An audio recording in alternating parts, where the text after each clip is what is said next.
कुछ आवाजें महसूस होती हैं धड़कन की तरह, समय के परे जाकर हमारे भीतर पुरानी यादों का पिटारा खोल देती हैं। यह कहानी ऐसी ही एक आवाज की है जिसने दर्द को भी सुर बना दिया और सुरों में अपना पूरा जीवन बुन दिया। यह कहानी है गीता दत्त की। अविभाजित बंगाल के फरीदपुर के एक छोटे से घर में 23 नवंबर 1930 को गीता रॉय का जन्म हुआ। समय बीता और परिवार मुंबई आकर बस गया। महानगर की भीड़ में अनगिनत सपने लेकर एक साधारण सी लड़की अपनी आवाज में असाधारण मिठास लेकर मुंबई आ गई। कोई औपचारिक शिक्षा नहीं, कोई कड़ा शास्त्रीय प्रशिक्षण नहीं, सिर्फ एक जन्मजात सुरीलापन। एक दिन घर में किसी गाने की धुन गूंजती है। बाहर से गुजर रहे एक संगीतकार के कदम रुक जाते हैं।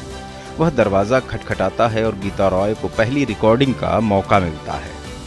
यह पहली दस्तक थी फिल्म भक्त प्रहलाद के लिए। शुरुआत छोटी थी, पर उस आवाज में वह जादू था जो जल्द ही पूरे सिने उद्योग को बांध लेने वाला था।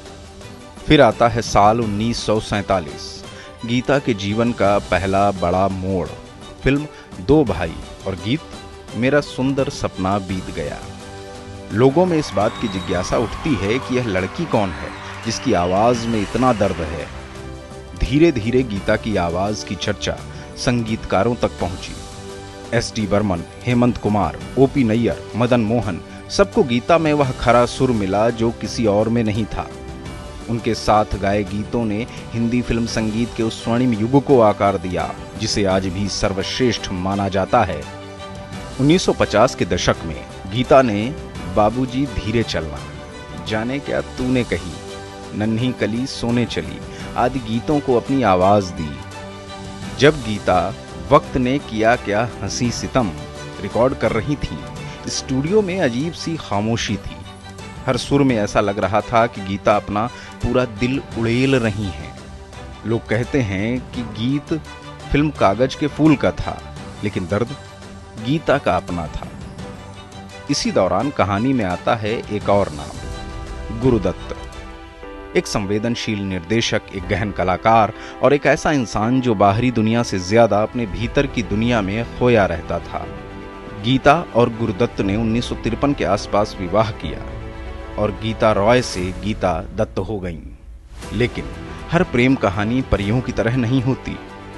घर की दीवारों के भीतर प्रेम और दूरी दोनों साथ साथ रहने लगे। धीरे धीरे गीता का संसार टूटने लगा। 10 अक्टूबर 1964 को गुरुदत्त का असमय निधन हो गया। उनके निधन से गीता भीतर से पूरी तरह बिखर चुकी थी। उनकी आवाज में जो मधुरता थी वह अब टूट रही थी। इसके बाद का सफर संघर्षों का सफर था। वह भले ही बंगाली गीत, स्टेज शो और रेडियो में गाती रहीं, लेकिन उनकी आत्मा लगातार टूटती रही। 20 जुलाई 1972 को 41 वर्ष की आयु में गीता दत्त ने दुनिया को अलविदा कह दिया। उनकी आवाज में एक सादगी और मिठास, दोनों का अनूठा सामंजस्य था। उनका जीवन भले ही अधूरा रहा, पर उनकी कला पूरी थी।